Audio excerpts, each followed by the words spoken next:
James and the Giant Peach, Chapter 5. The next moment, James was running back toward the house as fast as he could go. He would do it all in the kitchen, he told himself.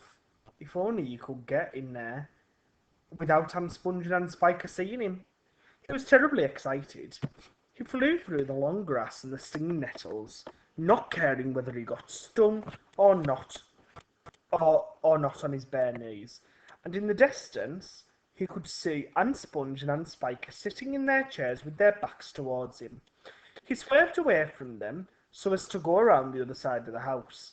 But then suddenly, just as he was passing underneath the old peach tree that stood in the middle of the garden, his foot slipped and he fell flat on his face in the grass. The paper bag burst open as it hit the ground, and the thousands of tiny green things were scattered in all directions.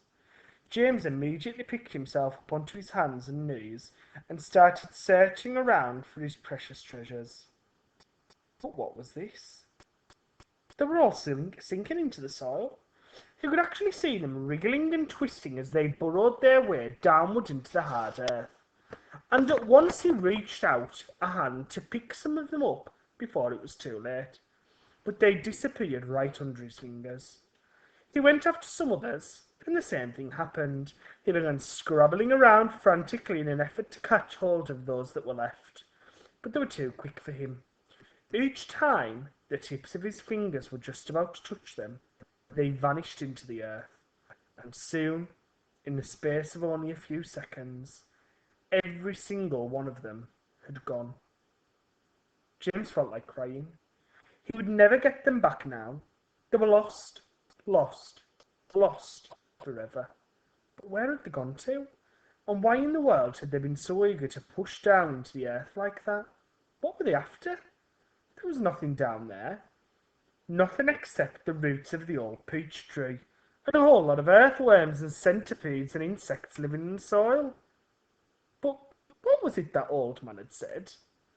Whoever they meet first, be it bug, insect, animal or tree, that will be the one who gets the full power of their magic. Good heavens, thought James. What is going to happen in that case if they do meet an earthworm, or a centipede, or a spider? And what if they do go into the roots of the peach tree? Get up at once, you lazy little beast! A voice was suddenly shouting in James' ear. James glanced up and saw Aunt Spiker standing over him, grim and tall and bony, glaring at him through her steel-rimmed spectacles. Get back over there immediately and finish chopping up those logs, she ordered. Aunt Sponge, fat and pulpy as a jellyfish, came waddling up behind her sister to see what was going on.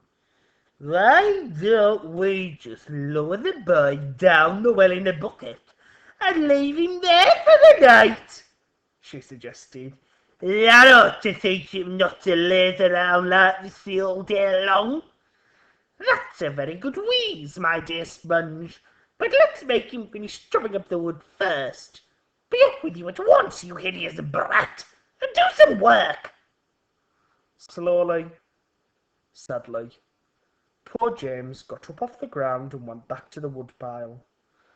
Oh, if only he hadn't slipped and fallen and dropped that precious bag. All hope of a happier life had gone completely now. Today and tomorrow, and the next day, and all the other days as well, would be nothing but punishment and pain, unhappiness and despair. He picked up the chopper and was just about to start chopping away again when he heard a shout behind him that made him stop and turn.